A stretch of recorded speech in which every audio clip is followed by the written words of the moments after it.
Hi friends, शुभ प्रभात. कसे आहात सर्वजण? होप सो मस्त आणि स्वस्त असाल. सर्वांचे स्वागत आहे ब्लिसफुल लाईफ या आपल्या यूट्यूब चॅनलमध्ये.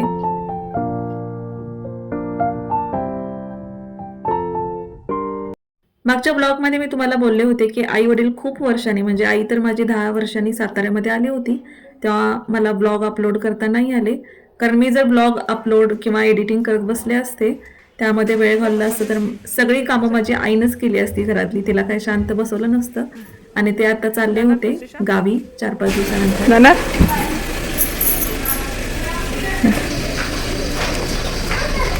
घेतलं ना बॅगा त्या सगळ्या. आई वडिलांना कोल्हापूरच्या गड बसमध्ये व्यवस्थित बसून इकडे आम्ही रिटर्न आलो. आणि येताना ही बैलांची जोडी सुंदर अशी घेऊन आलो. होता महाराष्ट्रीयन बेंदूर. कारण आमच्या भागाला कर्नाटकी बेंदूर साजरा करतात, म्हणजे गडिंग्लज भागाला, थोड्याफार भागामध्ये. आणि इकडे सातारा भागाला महाराष्ट्रीयन बेंदूर, म्हणजे बाकी आमचा भाग सोडला तर बाकी पूर्ण महाराष्ट्रामध्ये महाराष्ट्रीयन बेंदूरच साजरा केला जातो. इकडे मस्तपैकी बैलांची पूजा करून घेतली, लोकरीचे गोंडे करून बैलांना घातले. मला आठवतं लहानपणी जेव्हा हा सण यायचा तेव्हा आई मला हे लोकरीपासून बनवलेले गोंडे हमखास करायला सांगायची, मला किंवा माझ्या ताईला. कारण तिथे प्लेन अशी, म्हणजे जे शाडूचे बैल बनवलेले असतात तसे आम्हाला ते गावी भेटायचे. जेव्हा मी लग्न झाल्यानंतर मी इकडे सातारला आले तेव्हा ही अशी रंगबिरंगी सुंदर बैलांची जोडी मी बघितली. नाहीतर लहानपणापासून आमच्या गावी, आता काही माहिती नाही, पण शाडूचे जे बैल असतात सिंपल साधे, म्हणजे कलरलेस, त्यांना कलर वगैरे काही नसतो, तसे ते बैल भेटायचे. मग त्यांना सजवण्यासाठीची आमची धडपड असायची. मग पायांना वगैरे गुलाल लावणे, मस्तपैकी रंगीबेरंगी गोंडे बनवणे, आणि हे सगळं काम आई आमच्यावरच सोपवायचे आणि ते आम्ही करायचो आनंदाने. शेतकऱ्यांचा हा मदतगार वर्षभर चापकाचे फटके घेऊन शेतकऱ्यासाठी राबत असतो. आपल्यासाठी शेतामध्येही राबत असते बैलजोडी. तेव्हा हा त्यांच्याविषयी कृतज्ञता व्यक्त करण्याचा हा सण. काही भागामध्ये वेगवेगळ्या ठिकाणी वेगवेगळे पदार्थ केले जातात, काही गोड पदार्थ, काही ठिकाणी नॉनव्हेज. पण कोल्हापूरमध्ये चंदगड या भागामध्ये खास बैलांना भरवण्यासाठी उंडे हा प्रकार केला जातो तांदळाच्या पिठापासून. ते मी केले आहेत, व्हिडिओमध्ये तुम्हाला दिसत असतील. माझ्या माहेरी तरी कधी गाई म्हशी नव्हत्या, पण माझ्या सासरी गाई म्हशींनी गोटा भरलेला असायचा. 2 वर्षासाठी मी तिथे बेंद्राच्या सणादिवशी होते. आणि खरंच खूप छान, शेतकरी अगदी कृतज्ञतेच्या भावनेने त्या दिवशी बैलांची पूजा करतो, दूध दुभत्या जनावरांची पूजा करतो, स्वच्छता करून त्यांना गोडधोड खायला घालतो. कारण तो दिवसच त्यांचा असतो, बैलांचा, दूध दुभत्या जनावरांचा. म्हणून हा असा छान सण साजरा केला जातो. इकडे पहाटेचे सकाळचे 4 वाजलेले आहेत आणि मला 4च्या अगोदरच 10-15 मिनिटं, 3:45 वाजता जाग आली. आज होती गुरुपौर्णिमा. मी 5चा गजर लावला होता, पण अगोदर 1 तासच मला जाग आली. परत काय मला झोप लागेना म्हटल्यावर मी सकाळी उठले, सगळं घर वगैरे झाडलं, फरशा वगैरे पुसून घेतल्या आणि आंघोळी करून मग असा हा शिऱ्याचा नैवेद्य करायला घेतला. तुपातला शिऱ्याचा नैवेद्य केला. कारण आज गुरुपौर्णिमा असल्यामुळे मला पूजा तर करायचीच होती, पण जे स्वामी समर्थांचे सारामृत जे पुस्तक आहे ते मला पूर्ण पुस्तक वाचून काढायचे होते. ॲक्च्युली मी 3 दिवसाचं पारायणसारखं करणार होते, पण आई वडील होते आणि मग आपण जर सकाळी एवढ्या लवकर जर वाचत बसलो तर सगळ्यांनाच डिस्टर्ब होतो आणि ते मला शक्य झालं नाही. म्हणून गुरुपौर्णिमे दिवशी मी ठरवलं की सकाळी उठून लवकर पूर्ण पुस्तक का असेना आपण वाचून काढायचंच. म्हणून मी ते सकाळी लवकर उठले, सगळी घराची साफसफाई केली आणि इकडे आता पूजा मांडायला घेतली होती. जिथे मी ही गुरुपौर्णिमेची पूजा मांडणार होती ती जागा मी स्वच्छ फडक्याने पुसून घेऊन एक छोटंसं हळदी कुंकवाचं स्वस्तिक काढलं आणि त्याच्यावरती लाल कापड ठेवून पूर्ण मला पूजा मांडायची होती. समर्थांची तसबीर वगैरे सगळं हे ठेवायचं होतं. आणि 1 तास मला हे सगळ्या गोष्टी करण्यासाठी गेला. म्हणजे वाचनाला सुरुवात झाली खरं तर 5:30 वाजता, पण त्याच्या अगोदर 1 तास मी हे सगळी पूजेची मांडणी करत होती. पूजा करताना ज्या ज्या साहित्यांची आवश्यकता होती, फुले, आरती, समया, अभिषेक घालण्यासाठी पंचामृत, चंदन हळदीचे पाणी, प्रसाद, हे सर्व एकत्र अगोदर मी टेबलावरती आणून ठेवलं आणि नंतर मग पूजेला सुरुवात केली. प्रथमतः सुपारी रूपातला गणेश पूजून घेतला, त्याला पहिल्यांदा अभिषेक घातलं. त्याही मूर्तीवरती किंवा देव स्वरूपातल्या वस्तूवरती इथे मी सुपारी घेतली आहे गणपतीचं प्रतीक म्हणून. अशा वस्तूंवरती किंवा देवाच्या तसबिरीवरती, मूर्तीवरती अभिषेक घालताना प्रथमतः तो पाण्याने, नंतर मग पंचामृत दुधाने परत पाण्याने, आणि जर आपण चंदन हळदीचे मिश्रित पाणी केले असेल त्याने घालायचं, आणि शेवटी परत पाण्याने अभिषेक घालून ती देव स्वरूपातली वस्तू व्यवस्थित पुसून घ्यावी. इथे मी प्रथमतः सुपारी रूपातला गणपती पुजून घेतला. हळदी कुंकू अक्षदा फुलं वाहून घेतली.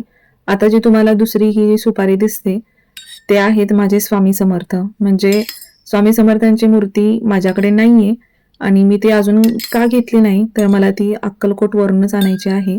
देवळामध्ये अभिषेक घालून वगैरे मला त्या ठिकाणाहूनच मला ती मूर्ती आणायची आहे. माझ्याकडे स्वामी समर्थांची तसबीर आहे पण मूर्ती नाहीये.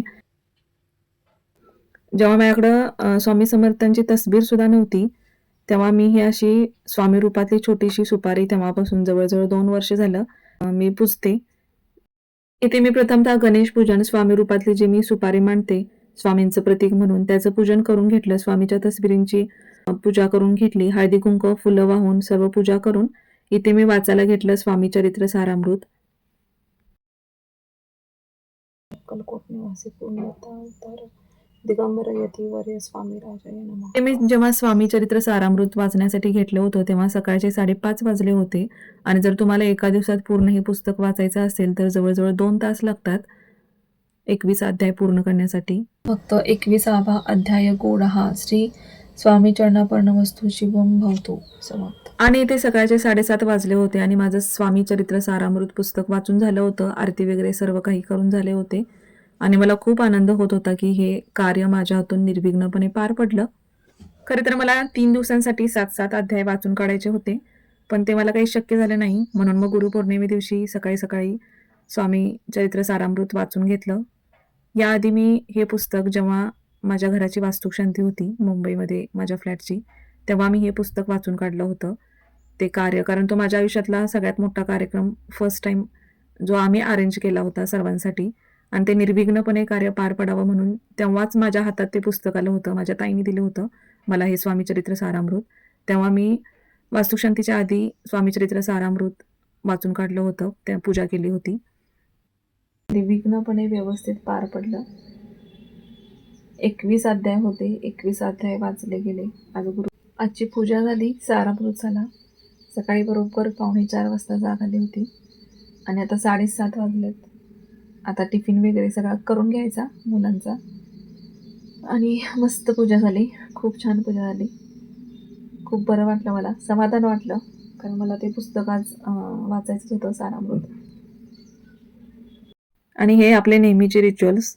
पौर्णिमा असल्यामुळं किचनची साफसफाई तर झालीच होती. किचन कट्टा घासून पुसून घेतला होता. तेव्हा दुसऱ्या दिवशी असं स्वास्तिक काढून घेतलं आणि पौर्णिमे दिवशी उंबरट्यावरती हळदीचे लेपन करून त्याच्यावरती पण स्वास्तिक चिन्ह किंवा आपण हळदी कुंकवानं स्वास्तिक पण काढू शकतो.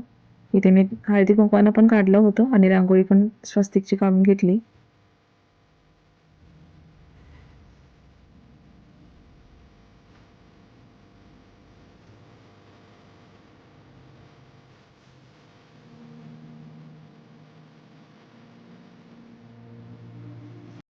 साडेसात वाजले होते आणि पूजा तर छान झाली होती. मी लगेचच मुलांच्या टिफिनची तयारी करण्यासाठी घेतली होती आणि हा जो कढीपत्ता जो मी 8 दिवसापूर्वी स्वच्छ स्टोअर करून ठेवला होता आणि तो हिरवागार आहे तसा आहे.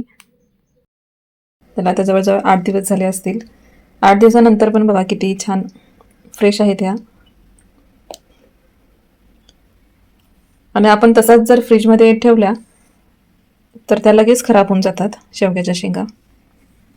आणि मी या कापून स्वच्छ करून तुम्ही बघितलंच होतं ब्लॉगमध्ये या मी ठेवल्या होत्या आणि आज मी त्यातल्या थोड्याशा करायला घेतल्या तर अजूनही त्या फ्रेश आहेत. संध्याकाळी हे एक पार्सल आले. यामध्ये चांगल्या क्वालिटीचे प्लास्टिकचे डबे होते. ते पार्सल ओपन केलं. डबे तर खूप छान होते. खरे तर ही माझी पहिली गुरुपौर्णिमा जिथे मी स्वामी चरित्र सारामृत वाचून काढलं. याआधी मी फक्त स्वामी महाराजांची पूजा करायचे, पुस्तक वगैरे काही वाचत नसायचे कारण माझ्याकडे नव्हतंही ते. आता पुस्तक असल्यामुळे ते पूर्ण वाचून काढलं. नामस्मरण, जप छान आजचा दिवस गेला. बाकी काही इतरही अनुभव आले ते मी पुढच्या व्हिडिओमध्ये तुम्हाला नक्की शेअर करते. श्री स्वामी समर्थ सारामृत वाचनाने गुरुपौर्णिमा तर खूप छान साजरी झाली. चला तर मग फ्रेंड्स, आजचा ब्लॉग इथेच थांबूया. आजचा ब्लॉग तुम्हाला कसा वाटला हे कॉमेंटवर नक्की सांगा. जर कोणी आपल्या चॅनलवरती नवीन असेल तर सबस्क्राईब करायला विसरू नका. म्हणजे नवीन नवीन व्हिडिओचे तुम्हाला नोटिफिकेशन मिळत जातील. स्वस्त रहा, मस्त रहा. थँक्यू. श्री स्वामी समर्थ.